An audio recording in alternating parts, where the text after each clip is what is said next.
जय श्री कृष्णा। आप सभी का स्वागत है हमारे श्री भगवद गीता के संपूर्ण 18वें अध्याय में। इस वीडियो में हम 78 श्लोकों को समझेंगे। हम श्री कृष्ण के दिव्य उपदेशों को गहरे ध्यान से सुनते हुए उनके शाश्वत ज्ञान में खो जाते हैं। इस अध्याय में श्री कृष्ण ने जो अद्भुत और गहन बातें अर्जुन से कही, वह हमें जीवन के सही मार्ग पर चलने की प्रेरणा देती है। तो चलिए शुरू करते हैं। आइए इस अध्याय के श्लोकों को समझते हुए अपने जीवन को परम सत्य के साथ जोड़ने की दिशा में कदम बढ़ाते हैं। श्री भगवद गीता अध्याय 18 श्लोक 1। अर्जुन उवाच संन्यासस्य महाबाहो तत्त्वमिच्छामि वेदितुम त्यागस्य च ऋषिकेश पृथक केशिनिषूदन। अर्जुन ने भगवान श्री कृष्ण से कहा, हे महाबाहो, मुझे संन्यास और त्याग के तात्विक अर्थ को समझने की इच्छा है। आप ऋषिकेश परम शुद्ध हैं, कृपया इन दोनों का भेद मुझे समझाएं। यह श्लोक अर्जुन के द्वारा पूछा गया एक महत्वपूर्ण प्रश्न है, जिसमें वह संन्यास और त्याग के बीच के अंतर को जानने की इच्छा व्यक्त करते हैं। वह श्री कृष्ण से मार्गदर्शन चाहते हैं ताकि वह जीवन के इस गूढ़ पहलू को समझ सके।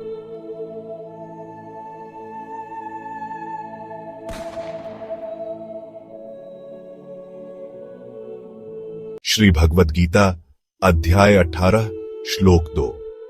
श्री भगवानुवाच काम्यानां कर्मणा न्यासम संन्यासम कवयो विदु सर्व कर्म फल त्यागम प्राहुस्त्यागम विचक्षणा। भगवान श्री कृष्ण ने कहा, वेदज्ञ जिनके पास परम ज्ञान है वे कामनाश्रित कर्मों का त्याग ही संन्यास मानते हैं। इसके साथ ही जो लोग कर्म फल का त्याग करते हैं वही सच्चे त्यागी होते हैं। इस श्लोक में भगवान श्री कृष्ण ने संन्यास और त्याग के बीच अंतर को स्पष्ट किया है, जिसमें उन्होंने कामनाओं से मुक्त कर्मों और उनके फल का त्याग करने को असली संन्यास बताया। यह हमें कर्म के निष्कलंक मार्ग पर चलने की प्रेरणा देता है।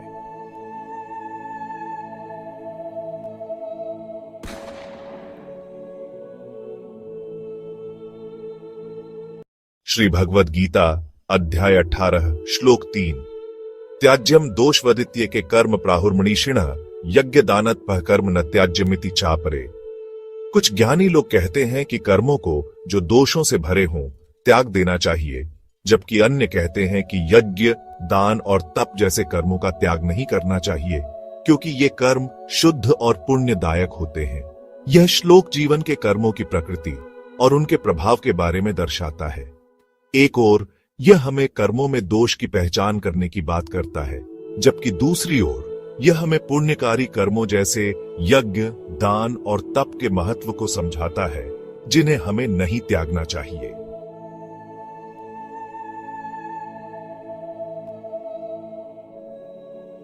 श्री भगवद गीता अध्याय 18 श्लोक 4। निश्रय मित्येव त्यागो नित्य संनियमस्तथा यज्ञ दान तपः कर्म पवित्राणि मनीषिणः। ज्ञानी लोग यह कहते हैं कि जो त्याग नित्य और सच्चे नियमों से किया जाता है वही वास्तविक त्याग है। साथ ही यज्ञ, दान और तप जैसे पवित्र कर्मों का त्याग नहीं करना चाहिए, क्योंकि ये कर्म आत्मा को शुद्ध करते हैं और उन्नति की दिशा में मार्गदर्शन करते हैं। इस श्लोक में श्री कृष्ण हमें जीवन के सच्चे उद्देश्य की ओर मार्गदर्शन करते हैं, जहां सत्य, तप, दान और त्याग का अर्थ केवल शारीरिक क्रियाओं से परे एक दिव्य शुद्धता और आत्मा की उन्नति में निहित है। श्री भगवद गीता अध्याय 18 श्लोक 5। एतान्यपि तु कर्माणि संगम त्यक्त्वा फलानि च कर्तव्यानीति में पार्थ निश्चितम मतमुत्तमम। श्री कृष्ण अर्जुन से कहते हैं, हे पार्थ, तुम्हें इन कर्मों को भी बिना किसी आसक्ति के केवल कर्तव्य भाव से करना चाहिए। कर्मों से जुड़े फल को छोड़कर तुम्हारी सबसे उत्तम और निश्चित राह यही है कि तुम ये कर्म केवल कर्तव्य के रूप में करो।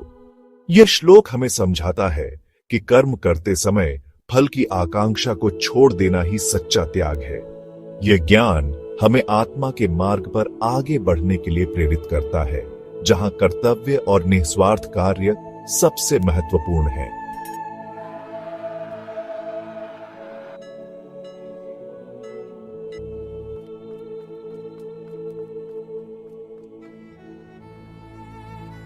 श्री भगवद गीता अध्याय 18 श्लोक 6 न हि देहभृता शक्यं त्यक्तु कर्माण्य शेषतः यस्तु कर्म फल त्यागी सत्यागीत्यभिधीयते। श्री कृष्ण कहते हैं, इस देह के साथ कोई भी व्यक्ति संपूर्ण रूप से कर्मों को त्याग नहीं सकता, लेकिन जो व्यक्ति कर्म के फलों का त्याग करता है वही असली त्यागी कहलाता है। यह श्लोक यह समझाता है कि कर्मों को छोड़ना तो संभव नहीं है, क्योंकि जीवन में कर्म आवश्यक है, परंतु अगर हम अपने कर्मों के परिणामों की चिंता छोड़ दें तो वही सच्चा त्याग है। यह हमें कर्मों के साथ परंतु उनके फलों से मुक्त होकर कार्य करने का संदेश देता है।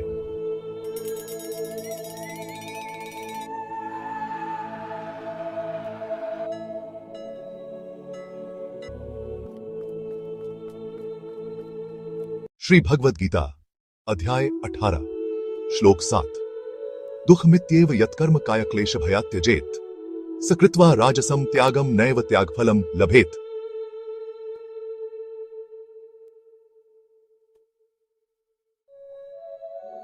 जो व्यक्ति केवल दुख के भय से किसी कार्य का त्याग करता है उसे राजसिक त्याग कहा जाता है। ऐसा करने पर वह त्याग का फल प्राप्त नहीं करता। इस श्लोक में भगवान श्री कृष्ण यह स्पष्ट करते हैं कि कार्यों को त्यागने का सही कारण न होना, विशेषकर केवल दुख या कष्ट के भय से, उसे राजसिक रजोगुण से युक्त त्याग की श्रेणी में डालता है। ऐसे व्यक्ति को इस त्याग का वास्तविक फल नहीं मिलता। यहाँ यह संदेश दिया गया है कि हमें अपने कर्तव्यों से भागना नहीं चाहिए, बल्कि उन्हें निस्वार्थ भाव से और धैर्य के साथ निभाना चाहिए। राजसिक त्याग से वास्तविक शांति या मोक्ष की प्राप्ति नहीं होती। श्री भगवद गीता अध्याय 18 श्लोक 8 कार्यमित्येव यत्कर्म नियतम क्रियते अर्जुन असंगम त्यक्त्वा फलम चैव स त्यागः सात्विको मतः। जो कार्य नियत रूप से किया जाता है और जो व्यक्ति उसमें आसक्ति और फल का त्याग करता है वह त्याग सात्विक गुण से युक्त माना जाता है। इस श्लोक में भगवान श्री कृष्ण अर्जुन से कहते हैं कि जो व्यक्ति अपने कर्तव्यों को निस्वार्थ भाव से बिना किसी आसक्ति और फल की आकांक्षा के निभाता है उसका त्याग सात्विक है। ऐसा व्यक्ति अपने कार्यों को धर्म के अनुसार और समाज के लाभ के लिए करता है। इस प्रकार का त्याग सबसे श्रेष्ठ होता है, क्योंकि इसमें न केवल कार्य की पूर्ति होती है बल्कि आत्मा की शांति और संतोष भी मिलता है। सात्विक त्याग के फलस्वरूप व्यक्ति ब्रह्म से एकात्मता प्राप्त कर सकता है। श्री भगवद गीता अध्याय 18 श्लोक 9 न द्वेष्ट कुशलम कर्म कुशले नानुषज्जते आत्यागी सत्व समाविष्टो मेधावी छिन्न संशय।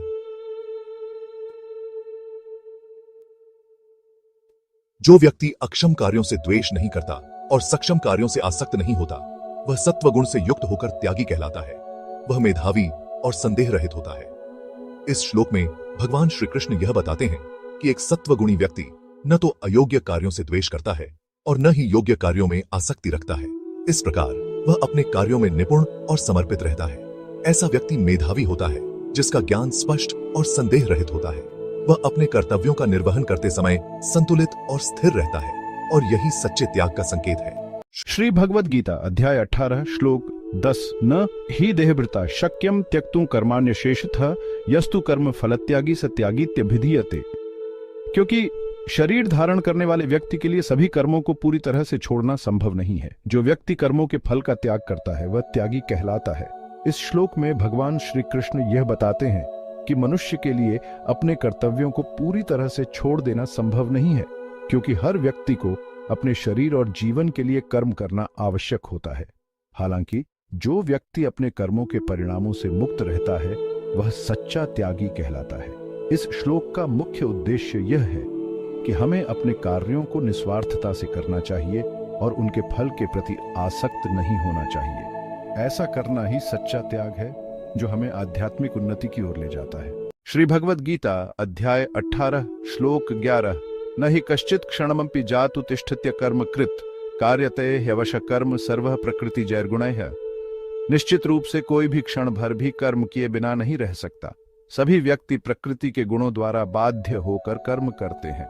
इस श्लोक में भगवान श्री कृष्ण यह बताते हैं कि कोई भी व्यक्ति क्षण भर के लिए भी कर्म किए बिना नहीं रह सकता। जीवन में कर्म करना स्वाभाविक है और इसे रोकना संभव नहीं है। सभी मनुष्य अपनी स्वाभाविक प्रवृत्तियों और गुणों के अनुसार कर्म करते हैं।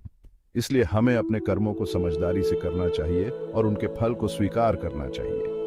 यह श्लोक हमें यह सिखाता है कि कर्म करना जीवन का अनिवार्य हिस्सा है और हमें इसे सही ढंग से करना चाहिए। श्री भगवद गीता अध्याय 18 श्लोक 12 शरीरस्थोपि देहे यस्त्यागी सर्वकर्माणाम फलम त्यक्त्वा यतते। जो व्यक्ति शरीर में रहते हुए भी सभी कर्मों के फलों को त्याग कर कार्य करता है उसे सच्चा त्यागी माना जाता है। वह सभी कर्मों के बंधन से मुक्त हो जाता है और मुक्ति की ओर अग्रसर होता है। भगवान श्री कृष्ण इस श्लोक में बता रहे हैं कि एक सच्चा त्यागी वह होता है जो सभी कर्मों के परिणामों से विरक्त होकर कार्य करता है। वह व्यक्ति केवल अपने कर्तव्यों को निभाता है बिना किसी फल की इच्छा के। ऐसा त्यागी सभी बंधनों से मुक्त होकर मुक्ति की प्राप्ति की ओर अग्रसर होता है। श्री भगवद गीता अध्याय 18 श्लोक 13 पंचैतानि महाबाहो कारणानि निबोध में सांख्य कृतांते प्रोक्तानि सिद्धे सर्वकर्मणाम तैस। हे महाबाहु अर्जुन, मुझसे इन 5 कारणों को समझो जो कर्मों की सिद्धि के लिए बताए गए हैं। ये कारण सांख्य दर्शन में भी बताए गए हैं। भगवान श्री कृष्ण अर्जुन को समझाते हैं कि सभी कर्मों की सिद्धि के लिए 5 कारण महत्वपूर्ण हैं, जिन्हें सांख्य दर्शन के अंत में बताया गया है। इन 5 कारणों को समझना आवश्यक है ताकि व्यक्ति सही ढंग से कर्म करे और उसकी सफलता सुनिश्चित हो सके। श्री भगवद गीता अध्याय 18 श्लोक 14 अधिष्ठानम तथा कर्ता करणम च पृथक विधम विविधाश्च पृथक चेष्टा दैवम चैवात्र पंचमम। कर्म के 5 कारण होते हैं। स्थान, अधिष्ठान, कर्ता, विभिन्न इंद्रियां, कर्ण, विभिन्न प्रकार के प्रयत्न, चेष्टा और परमात्मा, दैव, जो 5वां कारण है। भगवान श्री कृष्ण इस श्लोक में कर्म के 5 महत्वपूर्ण घटकों को समझाते हैं। किसी भी कार्य की सफलता के लिए स्थान, कर्ता, इंद्रियां, प्रयत्न और परमात्मा का सहयोग आवश्यक है।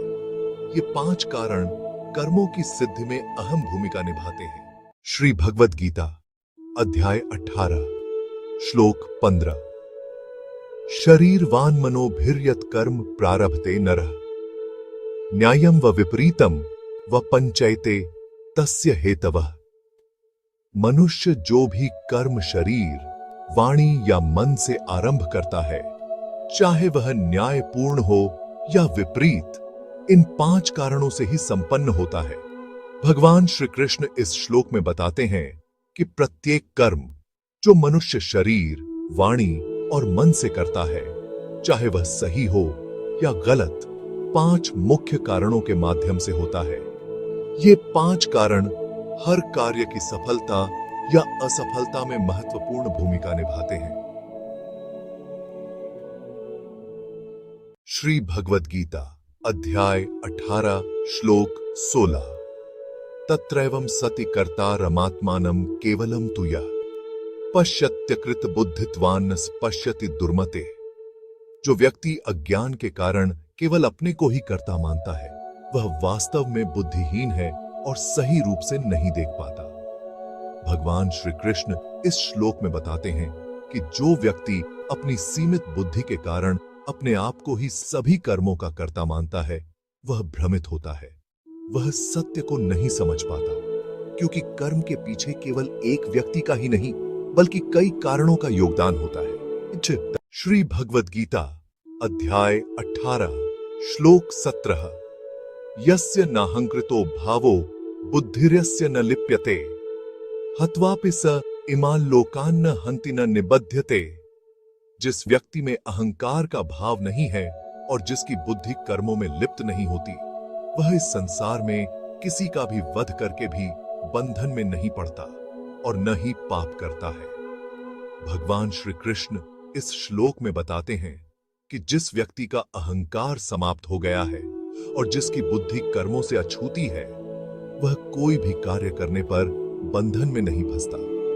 यहां तक कि अगर वह किसी का वध भी करता है तो भी उसे पाप या बंधन नहीं लगता, क्योंकि वह निस्वार्थ भाव से कार्य करता है। श्री भगवद गीता अध्याय 18 श्लोक 18 ज्ञानम झेय परिज्ञाता त्रिविधा कर्म चोदना कर्णम कर्म करतेति त्रिविधा कर्म संग्रह। ज्ञान, झेय जिसे जाना जाना है, और परिज्ञाता जानने वाला, ये 3 तत्व कर्म की प्रेरणा है। इसी प्रकार साधन, करण, कर्म और कर्ता, ये तीनों कर्म की प्रक्रिया में सम्मिलित होते हैं। भगवान श्री कृष्ण इस श्लोक में कर्म के प्रेरक तत्वों को स्पष्ट करते हैं। किसी भी कर्म के लिए ज्ञान, जिसे जानना है, और जानने वाला व्यक्ति, ये तीन तत्व आवश्यक हैं। इसी तरह कर्म के लिए साधन, कर्म और कर्म करने वाला, ये तीन आवश्यक घटक हैं जो मिलकर कर्म की संपूर्ण प्रक्रिया बनाते हैं। श्री भगवद गीता अध्याय 18 श्लोक 19 ज्ञानम कर्म च कर्ता च त्रिधैव गुण भेदता प्रोच्यते गुण संख्याने यथावच्छृणु तान्यपि। भगवान श्री कृष्ण अर्जुन से कहते हैं, हे अर्जुन, ज्ञान, कर्म और कर्ता तीनों ही गुणों के भेद से तीन प्रकार के कहे जाते हैं। अब इनका वर्णन मैं तुम्हें विस्तार से बताता हूं, ध्यान पूर्वक सुनो। इस श्लोक में श्री कृष्ण ज्ञान, कर्म और कर्ता को प्रकृति के गुणों के अनुसार तीन श्रेणियों में बांटते हैं। वह अर्जुन को प्रेरित कर रहे हैं कि वह ध्यानपूर्वक सुने, क्योंकि इन गुणों का ज्ञान उसे कर्म को समझने और अपनी भूमिका को निभाने में मदद करेगा।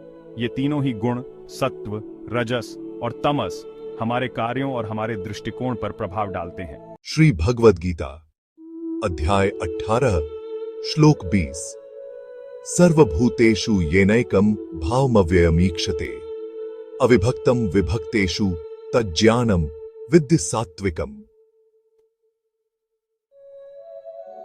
भगवान श्री कृष्ण कहते हैं, जो व्यक्ति सभी प्राणियों में एक ही अविनाशी और अनंत भाव को देखता है और जो यह समझता है कि विभाजित प्रतीत होने पर भी वह परमात्मा सभी में एक समान रूप में विद्यमान है, उस ज्ञान को सात्विक ज्ञान कहा जाता है।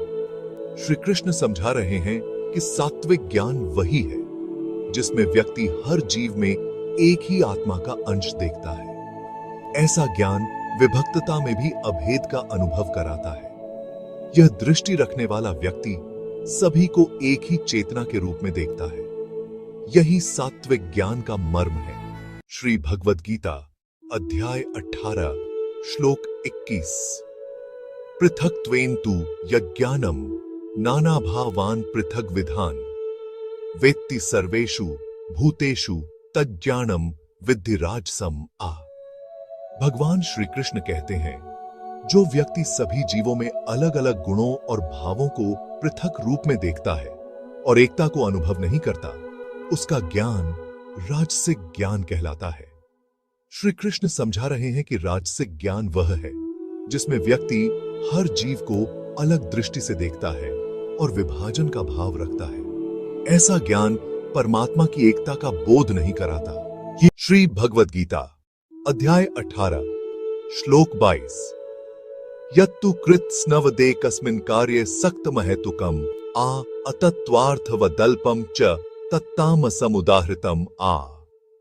भगवान श्री कृष्ण कहते हैं, जो ज्ञान किसी एक कार्य या वस्तु में अत्यधिक आसक्त हो, जिसका कोई तर्क या आधार न हो, जो अधूरे और अपूर्ण सत्य पर आधारित हो, उसे तामसिक ज्ञान कहा गया है।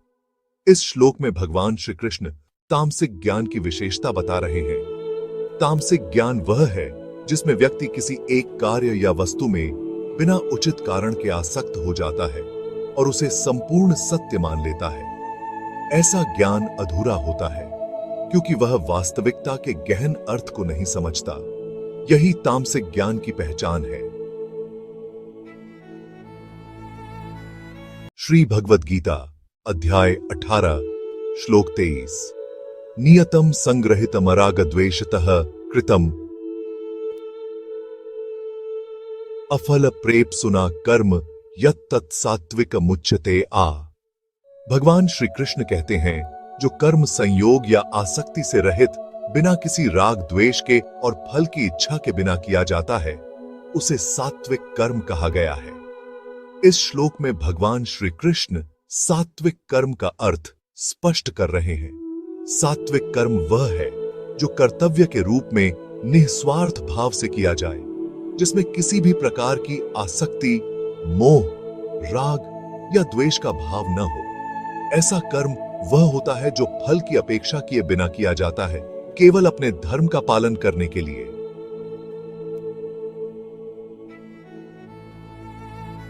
श्री भगवद गीता अध्याय 18 श्लोक 24 यत्तु कामेप्सुना कर्म साहंकारेण व पुनः क्रियते बहुलायासम तद्राजसमुदाहृतम। जो कर्म किसी फल की इच्छा से या फिर अहंकार के वश में किया जाता है और जिसमें अत्यधिक प्रयास की आवश्यकता होती है, उसे राजसिक कर्म कहा गया है। इस श्लोक में भगवान श्री कृष्ण राजसिक कर्म की प्रकृति का वर्णन कर रहे हैं। राजसिक कर्म वह होता है जो किसी फल की प्राप्ति की कामना से या अहंकार से प्रेरित होकर किया जाता है। इस तरह के कर्म में अत्यधिक परिश्रम और प्रयास की आवश्यकता होती है, लेकिन इसके पीछे की भावना स्वार्थी या दिखावे की होती है। ऐसे कर्म मनुष्य को स्थायी शांति और संतोष नहीं दे पाते, क्योंकि इनमें निरंतर सफलता की कामना और अहंकार का भाव छिपा रहता है। श्री भगवद गीता अध्याय 18 श्लोक 25 अनुबंधम क्षयम हिंसा मनपेक्ष्य च पौरुषम मोहादार्भ्यते कर्म यत्तत्ताम समुच्यते। जो कर्म बिना परिणामों के बारे में सोचे, बिना किसी नैतिक विचार के और केवल मोह के प्रभाव में किया जाता है, उसे तामसिक कर्म कहा गया है। इस श्लोक में भगवान श्री कृष्ण तामसिक कर्म की प्रकृति का वर्णन करते हैं। तामसिक कर्म वह होता है जो अज्ञान और मोह से प्रेरित होकर किया जाता है। इसमें कर्म के परिणामों या उसके प्रभावों जैसे नुकसान, हिंसा या किसी को हानि पहुंचाने के बारे में सोचा नहीं जाता। यह बिना किसी नैतिक जिम्मेदारी या प्रयत्न की भावना के साथ शुरू होता है।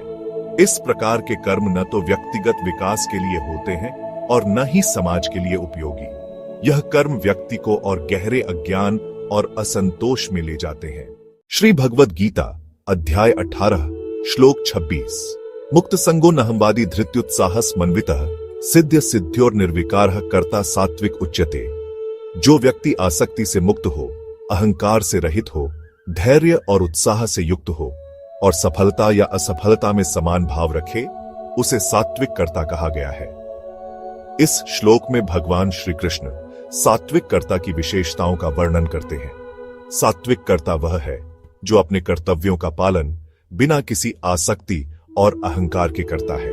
वह धैर्य और उत्साह से भरपूर होता है और सफलता या असफलता में समान भाव रखता है। ऐसे व्यक्ति के लिए कर्म केवल एक धर्म है, न कि लाभ पाने का साधन। सात्विक कर्ता की यह विशेषता उसे जीवन में स्थिरता, शांति और संतोष प्रदान करती है। श्री भगवद गीता अध्याय 18 श्लोक 27 रागी कर्म फल प्रेप सुरलुब्धो हिंसात्मको शुचे हर्ष शोकान्वितः कर्ता राजसः परिकीर्तितः। जो व्यक्ति कर्म के फल की लालसा रखता है, जो लोभी, हिंसक, अशुद्ध और हर्ष व शोक से प्रभावित होता है, उसे राजसिक कर्ता कहा गया है। इस श्लोक में भगवान श्री कृष्ण राजसिक कर्ता की विशेषताओं का वर्णन करते हैं। राजसिक कर्ता वह है जो अपने कर्मों के परिणामों को लेकर आसक्त रहता है और फल की कामना करता है। उसमें लालच और हिंसा की प्रवृत्ति होती है और उसकी सोच अशुद्ध होती है। वह हर्ष और शोक जैसी भावनाओं से अत्यधिक प्रभावित रहता है, जिससे उसकी स्थिरता प्रभावित होती है। ऐसे व्यक्ति का मन हमेशा अस्थिर और अशांत रहता है, क्योंकि वह केवल अपने व्यक्तिगत लाभ पर ध्यान केंद्रित करता है। श्री भगवद गीता अध्याय 18 श्लोक 28 अयुक्तः प्राकृतः स्तब्ध शठो नष्कृतिकोलस विषादी दीर्घ सूत्री च कर्ता तामस उच्यते। जो व्यक्ति अशिष्ट, जड़ बुद्धि वाला, अड़ियल, कपटी, दुष्ट, आलसी, हमेशा उदास और कार्य को बार बार टालने वाला होता है, उसे तामसिक कर्ता कहा गया है। इस श्लोक में भगवान श्री कृष्ण तामसिक कर्ता के लक्षण बताते हैं। तामसिक कर्ता वह है जो जीवन में अनुशासन का पालन नहीं करता, जिसकी सोच स्थिर और हठी होती है, स्वार्थ से प्रेरित, दूसरों को धोखा देने वाला होता है, आलस्य से भरा और हमेशा नकारात्मकता में डूबा रहता है, हर काम को टालने की आदत रखता है। यह स्वभाव जीवन में उन्नति और आध्यात्मिक प्रगति में बाधा डालता है। इस प्रकार का व्यवहार हमें आत्मनिरीक्षण करने और बेहतर बनने की प्रेरणा देता है। श्री भगवद गीता अध्याय 18 श्लोक 29 बुद्धेर्भेदम धृतेश्चैव गुणतस्त्रिविधम शृणु प्रोच्यमानम शेषेण पृथक्त्वेन धनंजय। हे धनंजय, अब मैं तुम्हें बुद्धि और धैर्य के प्रकारों का वर्णन करूंगा, जो 3 गुणों सत्व, रजस और तमस के आधार पर विभाजित है। इसे ध्यान से सुनो। इस श्लोक में श्री कृष्ण अर्जुन को 3 प्रकार की बुद्धि और धैर्य के बारे में बताते हैं। वह कहते हैं कि सत्वगुण, रजोगुण और तमोगुण के आधार पर हमारी सोचने समझने की शक्ति और हमारी धारण शक्ति 3 प्रकार की होती है। इन गुणों के प्रभाव से हमारे निर्णय लेने की क्षमता और जीवन जीने का तरीका निर्धारित होता है। श्री भगवद गीता अध्याय 18 श्लोक 30 प्रवृत्तिं च निवृत्तिं च कार्याकार्य भयाभय बंधम मोक्षम च या वेत्ति बुद्धिः सा पार्थ सात्विकी। हे पार्थ, जो बुद्धि यह भली भांति जानती है कि क्या करना चाहिए और क्या नहीं करना चाहिए, कौन सा कार्य उचित है और कौन सा अनुचित, क्या भय का कारण है और क्या निर्भय करता है, बंधन और मोक्ष क्या है, वह बुद्धि सात्विक कहलाती है। इस श्लोक में श्री कृष्ण अर्जुन को बताते हैं कि सात्विक बुद्धि वह है जो सही और गलत में भेद करने में सक्षम हो। यह बुद्धि हमें यह समझने में मदद करती है कि किस कार्य से बंधन प्राप्त होता है और किससे मुक्ति। भय और निर्भयता के स्रोत को समझने की शक्ति भी सात्विक बुद्धि के गुण है।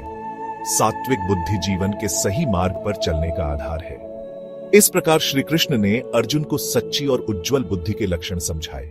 श्री भगवद गीता अध्याय 18 श्लोक 31 यया धर्मम अधर्मम च कार्यम चाकार्यमेव च अयथावत प्रजानाति बुद्धि सा पार्थ राजसी।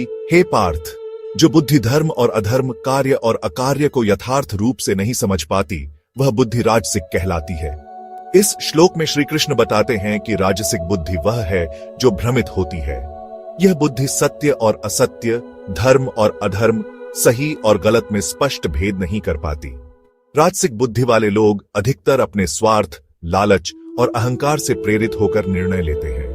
इस प्रकार की बुद्धि जीवन में अस्थिरता और संघर्ष का कारण बनती है। इस प्रकार श्री कृष्ण ने राजसिक बुद्धि के लक्षणों का वर्णन किया है। श्री भगवद गीता अध्याय 18 श्लोक 32 अधर्मं धर्मामिति या मन्यते तामसावृता सर्वार्थान विपरीतांश बुद्धिः सा पार्थ तामसी। श्री कृष्ण अर्जुन से कहते हैं, हे पार्थ, वह बुद्धि जो अधर्म को धर्म और धर्म को अधर्म मानती है, जो सत्य को विपरीत रूप में देखती है, उसे तामसी बुद्धि कहा गया है। यह भ्रमित बुद्धि तामस गुणों से ढकी होती है और जीवन में सही निर्णय लेने में असमर्थ होती है। इस श्लोक में भगवान ने बताया है कि तामसी बुद्धि का स्वभाव क्या होता है। यह बुद्धि असत्य को सत्य समझती है और व्यक्ति को सही मार्ग से भटकाती है। हमें चाहिए कि हम अपने जीवन में विवेकशील बने और सत्य का अनुसरण करें। श्री भगवद गीता अध्याय 18 श्लोक 33 धृत्या यया धार्यते मनः प्राणेन्द्रिय क्रिया योगेना व्यभिचारिण्या धृति सा पार्थ सात्विकी। श्री कृष्ण अर्जुन से कहते हैं, हे पार्थ, वह धृति, धैर्य जो मन, प्राण और इंद्रियों की क्रियाओं को संयमित करती है और योग के माध्यम से विचलित हुए बिना धारण करती है, उसे सात्विक धृति कहा जाता है। इस श्लोक में भगवान ने सात्विक धृति का गुण बताया है। यह धृति मन और इंद्रियों को नियंत्रित करके व्यक्ति को स्थिर और शांत बनाती है। ऐसे लोग अपने कर्तव्यों का पालन दृढ़ निष्ठा और आत्मसंयम के साथ करते हैं। श्री भगवद गीता अध्याय 18 श्लोक 34 यया तु धर्मा कामार्थान धृत्या धारयते अर्जुन प्रसंगेन फलाकांक्षी धृति सा पार्थ राजसी। श्री कृष्ण अर्जुन से कहते हैं, हे अर्जुन, वह धृति, धैर्य जो धर्म, काम और अर्थ के कार्यों को निभाने के लिए दृढ़ता दिखाती है लेकिन फल की इच्छा से जुड़ी होती है, उसे राजसी धृति कहा जाता है। इस श्लोक में भगवान ने राजसी धृति का वर्णन किया है। ऐसे व्यक्ति अपनी धारणाओं और प्रयासों में स्थिर रहते हैं लेकिन उनका उद्देश्य अपने कर्मों से सुख, लाभ और इच्छित फल प्राप्त करना होता है। श्री भगवद गीता अध्याय 18 श्लोक 35 यह स्वप्नम भयम शोकम विषादम मदमेव च धृत्या धार्यते पुरुषो धृति सा पार्थ तामसी। श्री कृष्ण अर्जुन से कहते हैं, हे पार्थ, वह धृति, धैर्य जिससे कोई व्यक्ति केवल स्वप्न, भय, शोक, विषाद और अहंकार को थामे रखता है, उसे तामसी धृति कहा जाता है। इस श्लोक में भगवान ने तामसी धृति का वर्णन किया है। ऐसे व्यक्ति मानसिक और भावनात्मक रूप से अपने नकारात्मक विचारों, दुखों और अहंकार से बंधे रहते हैं। उनकी धैर्य शक्ति उन्हें सत्य और आत्म कल्याण की दिशा में प्रेरित नहीं करती। श्री भगवद गीता अध्याय 18 श्लोक 36 सुखम त्विदानीयम त्रिविधम श्रेणु में भरतर्षभ अभ्यासाद्रमते यत्र दुःखांतम च निगच्छति। श्री कृष्ण अर्जुन से कहते हैं, हे भरत श्रेष्ठ, अब मैं तुम्हें सुख के 3 प्रकारों के बारे में बताता हूं। वह सुख जो अभ्यास के द्वारा मनुष्य को प्रिय हो जाता है और जो अंततः समस्त दुखों को समाप्त कर देता है, वह श्रेष्ठ सुख कहलाता है। इस श्लोक में भगवान ने जीवन में सुख के प्रकारों की चर्चा की है। ऐसे सुख का महत्व बताया गया है जो आत्म अनुशासन और नियमित अभ्यास से प्राप्त होता है और अंततः सभी कष्टों का नाश कर देता है। श्री भगवद गीता अध्याय 18 श्लोक 37 यत्तदग्रे विष्णु परिणामे मृतोपमम् तत्सुखम सात्विकम प्रोक्तमात्म बुद्धि प्रसादजम। श्री कृष्ण कहते हैं, जो सुख प्रारंभ में विष के समान कष्टकारी प्रतीत होता है, लेकिन अंत में अमृत के समान आनंद देने वाला होता है, और जो आत्मा एवं बुद्धि की शुद्धि से उत्पन्न होता है, उसे सात्विक सुख कहा गया है। इस श्लोक में भगवान ने सात्विक सुख की विशेषता बताई है। यह सुख संयम, अनुशासन और सही मार्ग पर चलने से प्राप्त होता है। शुरुआत में यह कठिन लगता है, लेकिन अंततः यह जीवन को शांति और प्रसन्नता से भर देता है। श्री भगवद गीता अध्याय 18 श्लोक 38 विषयेन्द्रिय संयोगाद्यत्तदग्रे मृतोपमम् परिणामे विषमिव तत्सुखम राजसं स्मृतम्। श्री कृष्ण कहते हैं, जो सुख विषयों और इंद्रियों के संयोग से प्राप्त होता है, जो प्रारंभ में अमृत के समान प्रतीत होता है, लेकिन परिणाम में विष के समान कष्टकारी बन जाता है, वह राजसी सुख कहलाता है। यह श्लोक हमें यह सिखाता है कि जो सुख हम भोग की प्राप्ति से प्राप्त करते हैं, वह शुरुआत में बहुत आकर्षक और सुखद महसूस होता है, लेकिन अंततः वह हमें दुख और अशांति की ओर ले जाता है। श्री भगवद गीता अध्याय 18 श्लोक 39 यदग्रे चानुबंधे च सुखम मोहनमात्मनः निद्रालस्य प्रमादोत्थम तत्तामसमुदाहृतम्। श्री कृष्ण कहते हैं, जो सुख प्रारंभ में और अंत में मोह के कारण आत्मा को भ्रमित करता है, और जो नींद, आलस्य और प्रमाद से उत्पन्न होता है, वह तामसी सुख कहलाता है। यह श्लोक हमें यह बताता है कि कुछ सुख भ्रामक होते हैं, जो हमें आत्मज्ञान की बजाय भ्रमित कर देते हैं। ये सुख आलस्य और प्रमाद के कारण उत्पन्न होते हैं, जो अंततः हमारी आत्मा को कमजोर और अज्ञान से ग्रस्त करते हैं। श्री भगवद गीता अध्याय 18 श्लोक 40 न तदस्ति पृथिव्यां व दिवि देवेषु व पुनः सत्वम प्रकृति जैर्मुक्तम यदेभिः स्यात्रिभिर्गुणैः। हे अर्जुन, ऐसा कोई भी सत्व न पृथ्वी पर है, न स्वर्ग में देवताओं के बीच, और न ही कहीं और, जो प्रकृति के इन 3 गुणों सत्व, रजस और तमस से मुक्त हो। हर जीव और वस्तु पर यह गुण प्रभाव डालते हैं। यह श्लोक हमें यह समझाने का प्रयास करता है कि संपूर्ण सृष्टि में कोई भी ऐसा अस्तित्व नहीं है जो प्रकृति के तीनों गुणों से परे हो। हमारा कर्म, स्वभाव और जीवन इन गुणों से प्रभावित होते हैं। इनका संतुलन ही जीवन को सही दिशा में ले जा सकता है। श्री भगवद गीता अध्याय 18 श्लोक 41 ब्राह्मण क्षत्रिय विषा शूद्राणा च परंतप कर्माणि प्रविभक्तानि स्वभाव प्रभवैर्गुणैः। हे परंतप अर्जुन, ब्राह्मण, क्षत्रिय, वैश्य और शूद्रों के कर्म उनके स्वभाव से उत्पन्न गुणों के आधार पर विभाजित किए गए हैं। यह श्लोक यह बताता है कि समाज में हर व्यक्ति की भूमिका उसके स्वाभाविक गुणों और प्रवृत्तियों के अनुसार निर्धारित होती है। ये कर्म सृष्टि के प्राकृतिक नियमों और संतुलन को बनाए रखने के लिए है। श्री भगवद गीता अध्याय 18 श्लोक 42 शमो दमस्तप शौचम क्षांतिरार्जवमेव च ज्ञानम विज्ञान मास्तिक्यम ब्रह्म कर्म स्वभावजम। हे अर्जुन, शांति, इंद्रिय निग्रह, तपस्या, पवित्रता, सहनशीलता, सरलता, ज्ञान, विज्ञान और आस्तिकता, ये सभी ब्राह्मण के स्वाभाविक कर्म हैं। यह श्लोक ब्राह्मण के कर्तव्यों को उजागर करता है, जो उनकी प्रकृति और गुणों से प्रेरित हैं। ये गुण व्यक्ति को आध्यात्मिक उन्नति और समाज के कल्याण की ओर ले जाते हैं। श्री भगवद गीता अध्याय 18 श्लोक 43 शौर्यम तेजो धृतिर्दाक्ष्यम युद्धे चाप्यप्लायनम दानमीश्वर भावश्य क्षात्रम कर्म स्वभावजम। हे अर्जुन, शौर्य, पराक्रम, तेज, धैर्य, कौशल, युद्ध में कभी पीछे न हटना, दान देना और नेतृत्व का भाव, ये सभी क्षत्रिय के स्वाभाविक कर्म हैं। यह श्लोक क्षत्रिय वर्ग के कर्तव्यों को वर्णित करता है, जो उनके स्वभाव और गुणों के अनुरूप हैं। ये गुण न केवल समाज की रक्षा करते हैं, बल्कि सेवा और उदारता के आदर्श भी स्थापित करते हैं। श्री भगवद गीता अध्याय 18 श्लोक 44 कृषि गौरक्ष वाणिज्यम वैश्य कर्म स्वभावजम परिचर्यात्मकम कर्म शूद्रस्यापि स्वभावजम। हे अर्जुन, खेती, गोरक्षा और व्यापार ये वैश्य के स्वाभाविक कर्म हैं, और सेवा व सहायता करना यह शूद्र का स्वाभाविक कर्म है। इस श्लोक में भगवान श्री कृष्ण कर्मों के विभाजन की बात कर रहे हैं, जो प्रत्येक वर्ग के स्वभाव और गुणों के अनुसार निर्धारित होते हैं। यह विभाजन समाज के संतुलन और प्रगति के लिए आवश्यक है। श्री भगवद गीता अध्याय 18 श्लोक 45 स्व स्व कर्मण्यभिरतः संसिद्धि लभते नरः स्वकर्मनिरतः सिद्धिम यथा विन्दति तच्छृणु। हे अर्जुन, हर व्यक्ति अपने स्वाभाविक कर्म में रत रहकर पूर्णता को प्राप्त कर सकता है। अब मैं तुम्हें यह बताता हूं कि कैसे अपने कर्म के प्रति समर्पण से सिद्धि को प्राप्त किया जा सकता है। इस श्लोक में भगवान श्री कृष्ण यह स्पष्ट कर रहे हैं कि प्रत्येक व्यक्ति को अपने स्वाभाविक कार्यों को पूरी लगन और निष्ठा के साथ करना चाहिए। यह न केवल व्यक्तिगत विकास का मार्ग है, बल्कि समाज और सृष्टि की समग्र उन्नति का भी आधार है।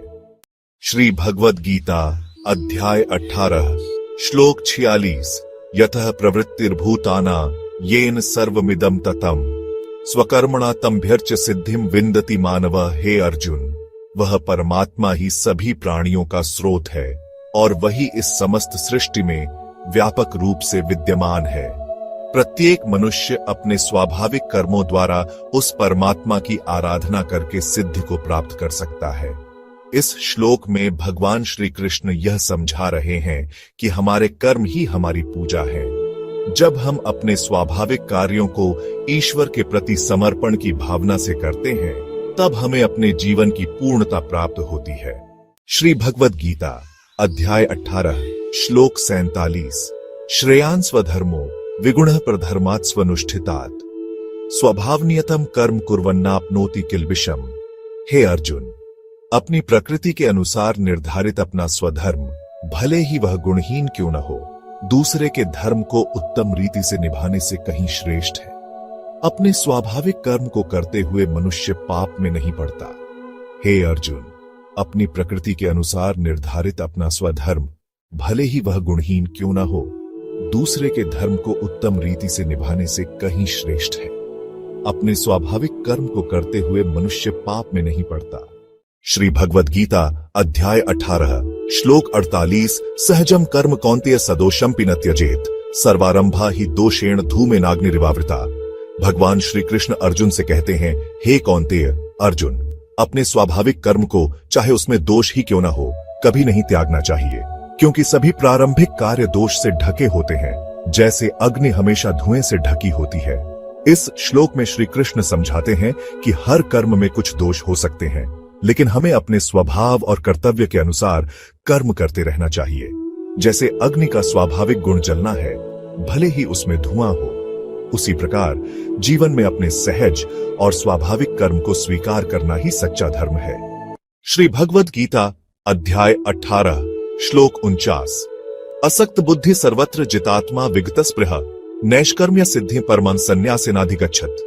भगवान श्री कृष्ण कहते हैं, जो व्यक्ति हर स्थान पर आसक्ति से मुक्त है, जिसने अपने मन और इंद्रियों को वश में कर लिया है और जिसकी कोई इच्छाएं नहीं है, वह संन्यास के माध्यम से परम नैष्कर्म्य सिद्धि, कर्म से मुक्त होने की पूर्णता प्राप्त करता है।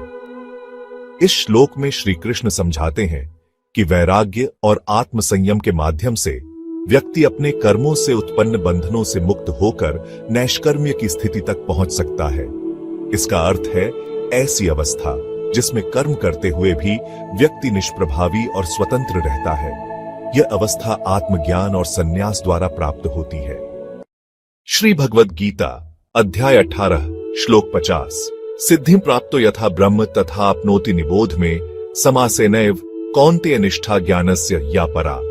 भगवान श्री कृष्ण कहते हैं, हे कौन्तेय अर्जुन, अब मेरी बात सुनो। जिस प्रकार सिद्धि प्राप्त करने वाला व्यक्ति ब्रह्म को प्राप्त करता है, मैं तुम्हें संक्षेप में उस ज्ञान की परम निष्ठा के बारे में बताता हूं। इस श्लोक में श्री कृष्ण अर्जुन से कहते हैं कि आत्म साक्षात्कार की सिद्धि को प्राप्त करने के बाद ब्रह्म को कैसे पाया जा सकता है, इसे वह संक्षेप में समझाने जा रहे हैं। यह ज्ञान का चरम उद्देश्य और उसकी अंतिम स्थिति को दर्शाता है।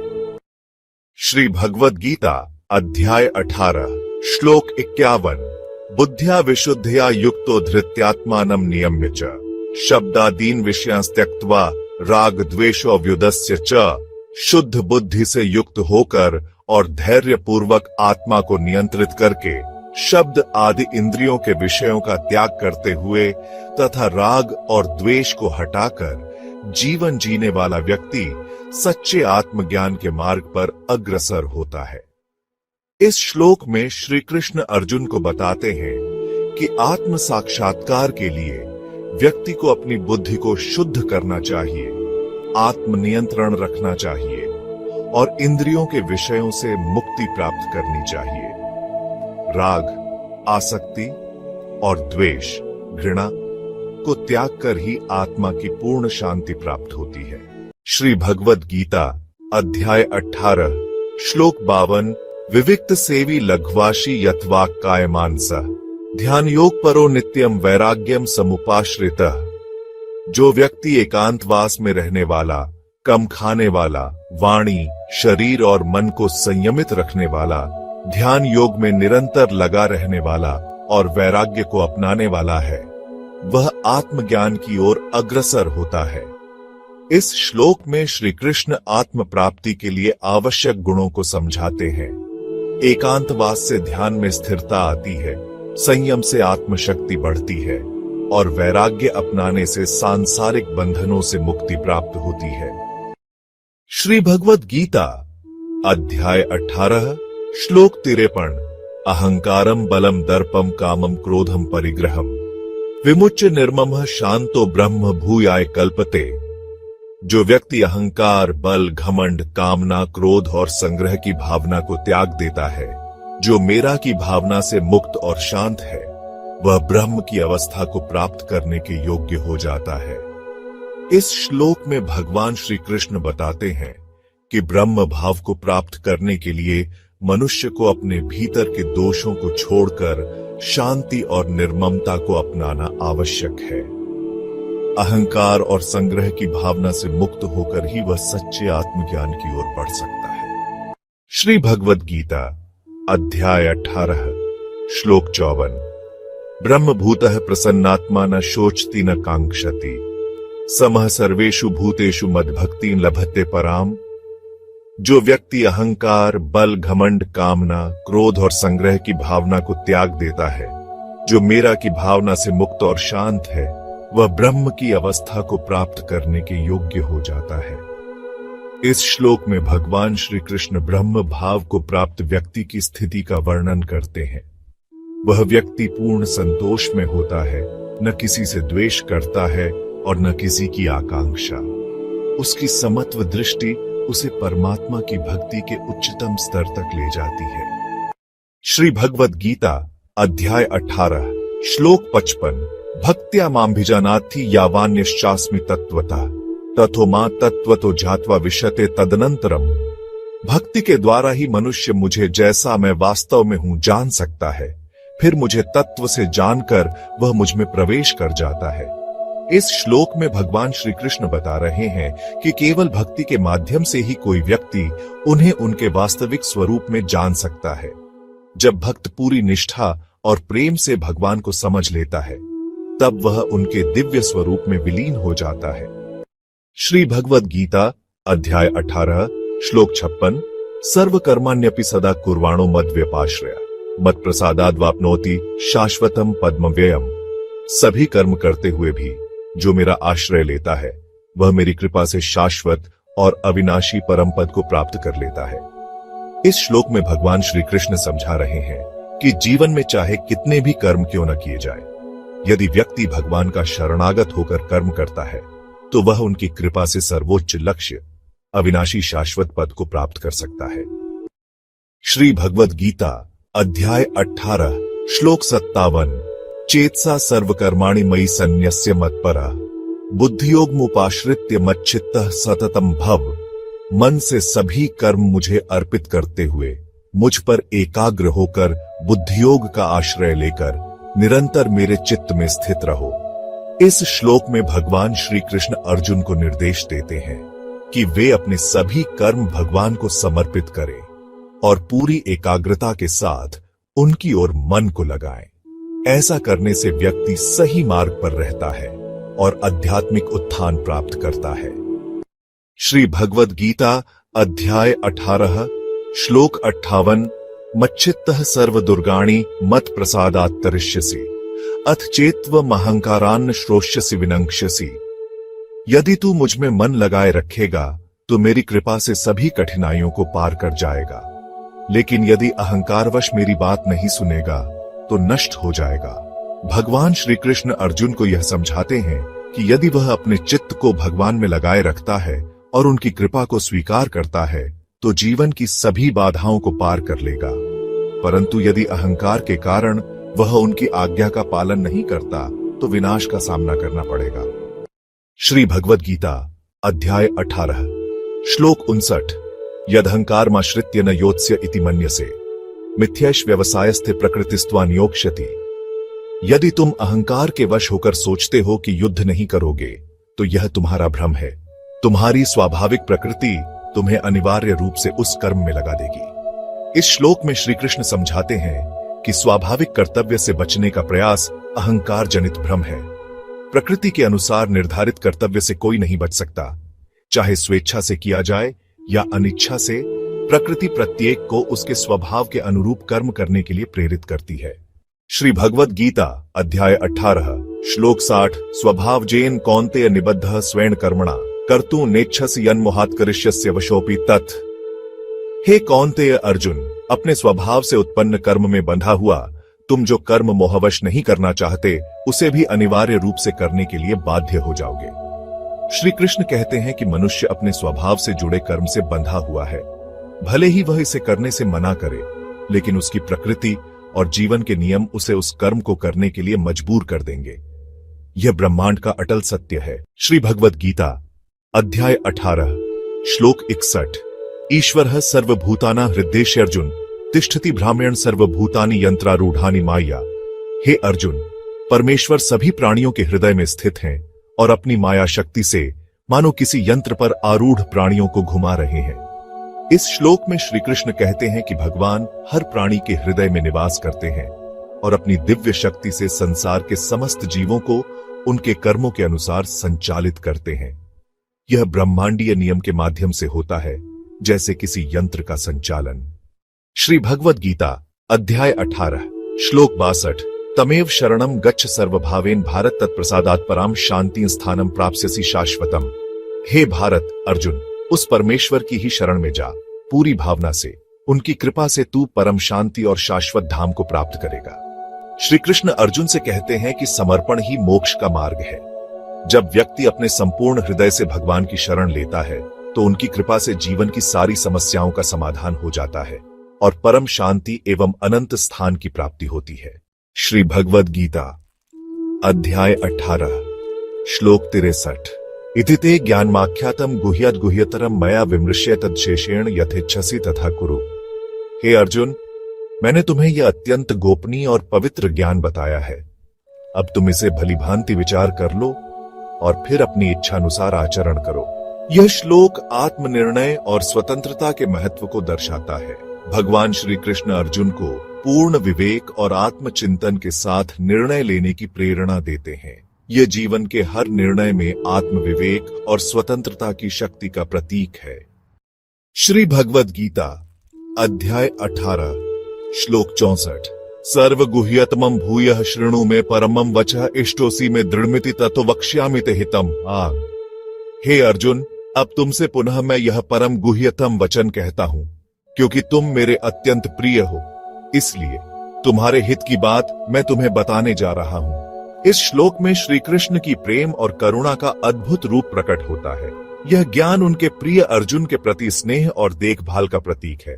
जब कोई अपने प्रिय के लिए हितकर मार्ग दिखाता है, वही प्रेम का सच्चा स्वरूप है। श्री भगवद गीता अध्याय 18 श्लोक 65 मन्मना भव मद्भक्तो मद्याजीमा नमस्कुरु मामे वैश्यसि सत्यते प्रतिजाने प्रियोसी में। हे अर्जुन, मेरा स्मरण करो, मेरे भक्त बनो, मेरी पूजा करो और मुझे प्रणाम करो। तुम निःसंदेह मेरे पास आओगे, यह सत्य है। मैं प्रतिज्ञा करता हूं क्योंकि तुम मेरे अत्यंत प्रिय हो। इस श्लोक में भगवान श्री कृष्ण का प्रेम और करुणा स्पष्ट रूप से झलकती है। वह अर्जुन को निश्चिंतता और प्रेम से अपने पास बुला रहे हैं। यह श्लोक भक्ति मार्ग का सार है, श्रद्धा, समर्पण और प्रेम। श्री भगवद गीता अध्याय 18 श्लोक 66। सर्वधर्मान् परित्यज्य मामेकं शरणं व्रज अहम त्वा सर्व पापेभ्यो मोक्षयिष्यामि मा शुचः। हे अर्जुन, सभी धर्मों को त्याग कर केवल मेरी शरण में आओ, मैं तुम्हें सभी पापों से मुक्त कर दूंगा, शोक मत करो। इस श्लोक में भगवान श्री कृष्ण आत्मसमर्पण का सर्वोच्च संदेश देते हैं। वह अर्जुन और समस्त मानवता को आश्वस्त करते हैं कि उनकी शरण में आने से समस्त पापों और बंधनों से मुक्ति संभव है। यह पूर्ण विश्वास, प्रेम और भक्ति का प्रतीक है। श्री भगवद गीता अध्याय 18 श्लोक 67। इदं ते न तपस्काय न भक्ताय कदाचन न चाशुश्रूषवे वाच्यं न च मां योऽभ्यसूयति। हे अर्जुन, यह रहस्यपूर्ण ज्ञान न तो तपस्विहीन व्यक्ति को बताया जाना चाहिए, न ही उसे जो भक्त नहीं है, न ही जो सेवा करने को इच्छुक नहीं है, और न ही उसे जो मुझसे द्वेष करता है। इस श्लोक में भगवान श्री कृष्ण स्पष्ट करते हैं कि गीता का यह परम रहस्य केवल उन्हीं को दिया जाना चाहिए जो श्रद्धालु, तपस्वी और समर्पित हैं। यह ज्ञान उन लोगों के लिए नहीं है जो भगवान या गुरु के प्रति अविश्वास या द्वेष रखते हैं। श्री भगवद गीता अध्याय 18 श्लोक 68। य इमं परमं गुह्यं मद्भक्तेष्वभिधास्यति भक्ति मयि परां कृत्वा मामे वैश्यत्य संशय। जो कोई इस परम रहस्य को मेरे भक्तों को बताएगा, वह निःसंदेह मुझ में परम भक्ति प्राप्त करेगा और अंततः मुझ तक ही आएगा। इस श्लोक में भगवान श्री कृष्ण अर्जुन को बताते हैं कि गीता के इस परम ज्ञान का प्रसार करना स्वयं भक्ति का सबसे बड़ा कार्य है। जो इसे प्रेम पूर्वक दूसरों तक पहुंचाएगा, वह निश्चय ही भगवत प्राप्ति के सर्वोच्च मार्ग पर अग्रसर होगा। श्री भगवद गीता अध्याय 18 श्लोक 69। न च तस्मान् मनुष्येषु कश्चिन्मे प्रियकृत्तमः भविता न च मे तस्मादन्यः प्रियतरो भुवि। मनुष्यों में उससे बढ़कर मेरा प्रिय कोई नहीं है और न भविष्य में कभी कोई उससे प्रियतर होगा। इस श्लोक में भगवान श्री कृष्ण बताते हैं कि जो मनुष्य गीता के इस पवित्र ज्ञान का प्रचार करेगा, वह उनके लिए अत्यंत प्रिय होगा। धरती पर उससे अधिक प्रिय भक्त कोई नहीं है, न ही भविष्य में कोई ऐसा होगा। यह श्लोक भक्ति, सेवा और गुरु शिष्य परंपरा के महत्व को दर्शाता है। श्री भगवद गीता अध्याय 18 श्लोक 70। अध्येष्यते च य इमं धर्म्यं संवादमाव्यो ज्ञानेन तेनाहमिष्ठ स्यामिति में मतिः। जो श्रद्धा और भक्ति के साथ हमारे इस धर्मयुक्त संवाद का अध्ययन करेगा, वह ज्ञान यज्ञ के द्वारा मेरी आराधना करेगा, ऐसा मेरा मत है। भगवान श्री कृष्ण इस श्लोक में अर्जुन को बताते हैं कि जो व्यक्ति गीता के इस पवित्र संवाद का अध्ययन करता है, वह एक प्रकार से ज्ञान यज्ञ करता है और भगवान स्वयं उससे प्रसन्न होते हैं। यह ज्ञान का अध्ययन न केवल आत्मा की शुद्धि करता है, बल्कि व्यक्ति को ईश्वर के करीब लाता है। श्री भगवद गीता अध्याय 18 श्लोक 71। श्रद्धावानन् सूयश्च शृणुयादपि यो नरः सोऽपि मुक्तः शुभान् लोकान् प्राप्नुयात् पुण्यकर्मणाम् ड्यू। जो व्यक्ति श्रद्धा और निष्कपट भाव से इस संवाद को सुनता है, वह भी मुक्त होकर पुण्य कर्म करने वालों के शुभ लोकों को प्राप्त करता है। भगवान श्री कृष्ण अर्जुन को बताते हैं कि गीता के इस दिव्य ज्ञान को सुनने वाला भी, यदि वह श्रद्धालु और बिना किसी द्वेष के है, मुक्ति प्राप्त कर सकता है। ऐसा व्यक्ति पुण्य लोकों का अधिकारी बनता है और ईश्वर की कृपा का भागीदार होता है। श्री भगवद गीता अध्याय 18 श्लोक 72। कच्चिदेतच्छ्रुतं पार्थ त्वयैकाग्रेण चेतसा कच्चित् ज्ञान सम्मोहा प्रणष्टस्ते धनंजय। हे पार्थ, क्या तुमने इसे एकाग्रचित्त होकर सुना? क्या तुम्हारा अज्ञान और मोह अब नष्ट हो गया है, हे धनंजय? भगवान श्री कृष्ण ने अर्जुन से पूछा कि गीता के इस ज्ञान को सुनने के बाद क्या उसका भ्रम और अज्ञान दूर हो गया है। यह प्रश्न न केवल अर्जुन के लिए बल्कि हम सभी के लिए है।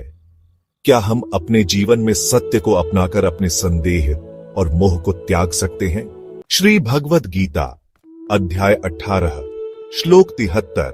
अर्जुन उवाच नष्टो मोह स्मृतिर्लब्धा त्वत्प्रसादान में अच्युत स्थितोस्मि गत संदेहा करिष्ये वचनम तव। अर्जुन बोले, हे अच्युत, आपके कृपा प्रसाद से मेरा मोह नष्ट हो गया है और मुझे स्मृति स्वयं का ज्ञान प्राप्त हो गया है। अब मैं संशय रहित हूं और आपके आदेशों का पालन करूंगा। अर्जुन का यह उत्तर आत्मसमर्पण और ज्ञान की ओर उनकी यात्रा का प्रतीक है। यह क्षण दर्शाता है कि जब हम संदेह त्यागते हैं और सत्य को अपनाते हैं तो हम अपने कर्तव्य को स्पष्ट रूप से देख पाते हैं। श्री भगवद गीता अध्याय 18 श्लोक 74। संजय उवाच इत्यहम वासुदेवस्य पार्थस्य च महात्मनः संवादमिम श्रौषमद्भुतम रोमहर्षणम। संजय बोले, इस प्रकार मैंने वासुदेव श्री कृष्ण और महात्मा अर्जुन के बीच इस अद्भुत संवाद को सुना जो मेरे रोंगटे खड़े कर देने वाला है। यह संवाद दिव्यता और ज्ञान से ओतप्रोत है। संजय की वाणी दर्शाती है कि गीता का यह उपदेश केवल सुनने मात्र से ही व्यक्ति को रोमांचित कर देता है और आत्मा तक गहराई से स्पर्श करता है। श्री भगवद गीता अध्याय 18 श्लोक 75। व्यास प्रसादात् श्रुत्वा नेतद्गुह्यमहं परम योगम योगेश्वरात् कृष्णात् साक्षात् कथयतः स्वयं। संजय बोले, व्यास जी की कृपा से मैंने इस परम गोपनीय योग को स्वयं योगेश्वर श्री कृष्ण से प्रत्यक्ष रूप में सुना है। यह श्लोक व्यास जी के आशीर्वाद की महिमा को दर्शाता है, जिसके कारण संजय ने इस अद्भुत रहस्य को सुना।